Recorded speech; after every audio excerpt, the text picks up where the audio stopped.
my privilege to introduce to you the woman who made such an impact in my life. In the early years of my walk, we all have seasons of walk, right? But she was the first who really gave time to show me the way, how to speak. She was the first who made me go on into her own show. You better rate Earl. But, you know, we became friends, and sharing this moment to the beloved people, my spiritual family,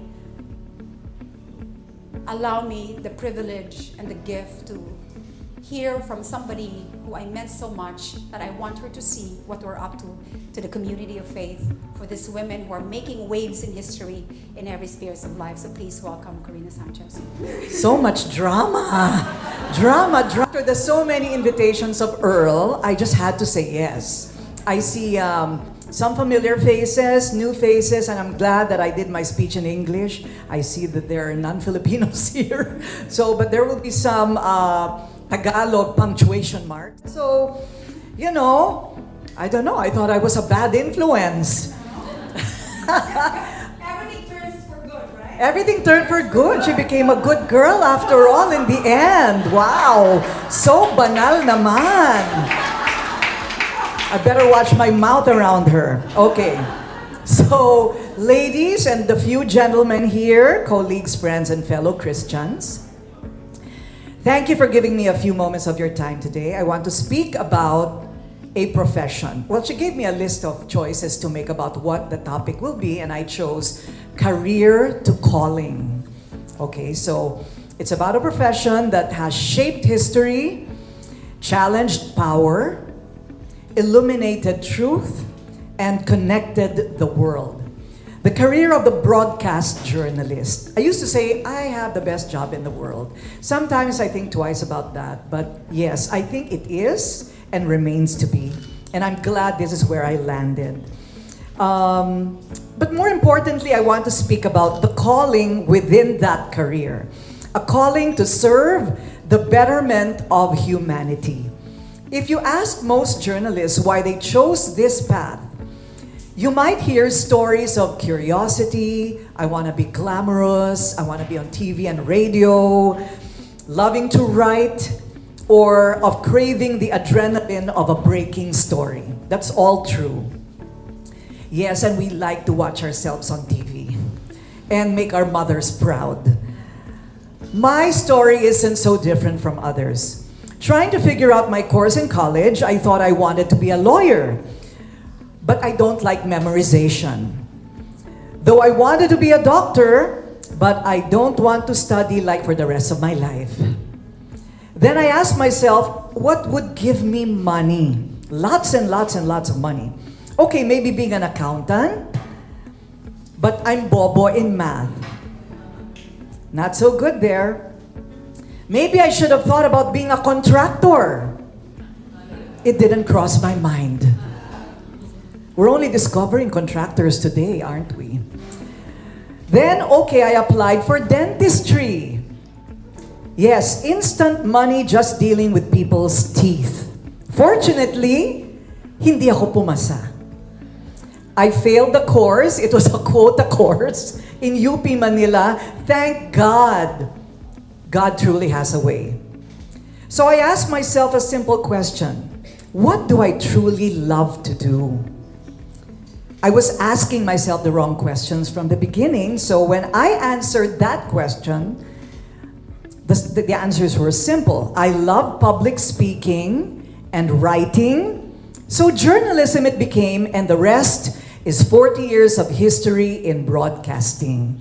40 years! And I started at 2 years old. You might be doing the math. So, I was a child journalist. But beneath all of that lies something deeper, a belief that information empowers people, that truth strengthens societies, and that stories, and that seems to be my forte, real stories of real people can change the trajectory of human lives. Broadcast journalism is more than a job.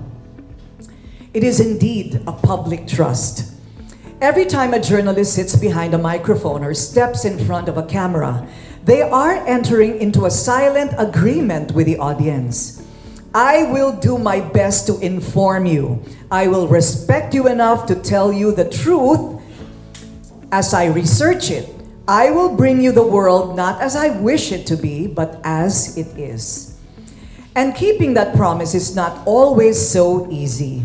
Journalism demands long hours, unpredictable days, and in some cases, tremendous risk. Sometimes you need a crystal ball to find out, oh, she was a contractor stealing from the coffers of the country. It requires a thick skin and a soft heart.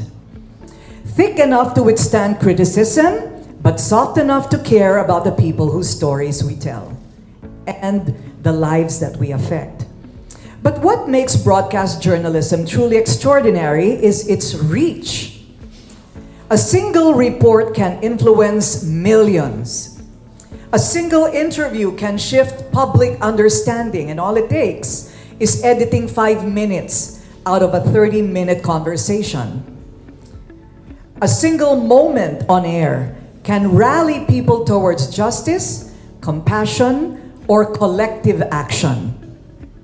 With that kind of power comes an equally profound responsibility that I cannot begin to describe. We live in a time of social media when today information is abundant, but trust is scarce. When opinions travel faster than facts, when narratives clash louder than ever before, and when disinformation, carefully crafted and strategically spread, what with AI abounding, can destabilize truth itself. In such a climate, the broadcast journalist calling becomes even urgent and more really difficult. Our duty is not only to inform, but to clarify. Not only to report, but to verify. Not only to show what happened, but to help audiences understand why it matters. And most importantly, our duty is to uplift humanity, even when the world seems so fractured. This does not mean avoiding difficult stories. On the contrary, it means approaching them with integrity, empathy, and a commitment to accuracy. It means giving voice to the voiceless. That includes animals, by the way. The families affected by policy decisions. The workers fighting for dignity. The communities rebuilding after tragedy. It means asking the uncomfortable questions that hold the powerful to account. It means refusing to allow suffering to remain visible or invisible simply because it is inconvenient. But calling for the betterment of humanity also means recognizing the stories of hope. Stories of innovation, courage, heroism, generosity, and resilience.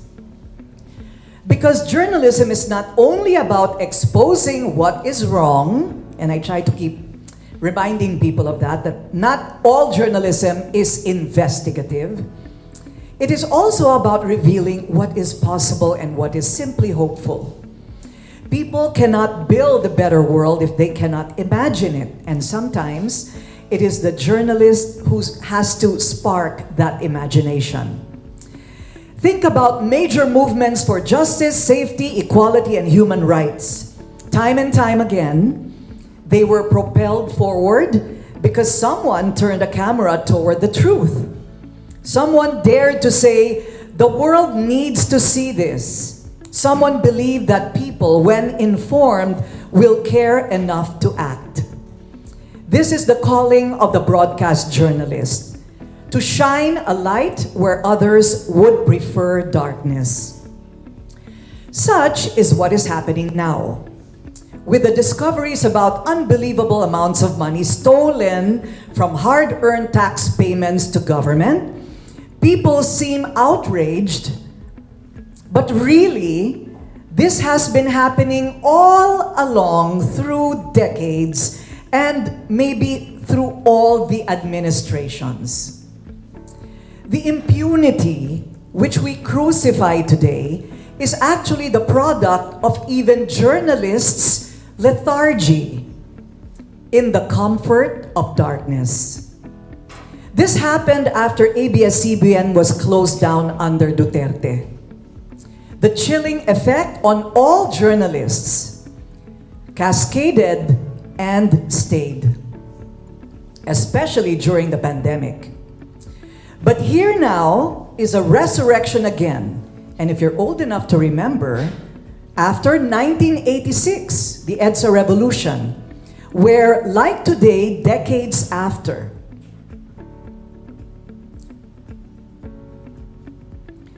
we were stifled and misled by the darkness.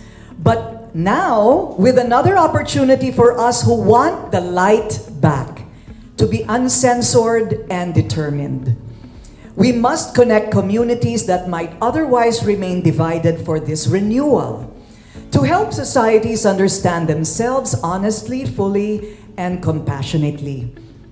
But there is another dimension to this calling, and that is our responsibility to one another within this profession. Journalism must also reflect the humanity we seek to uplift. People ask me, Korina, you weren't hard enough.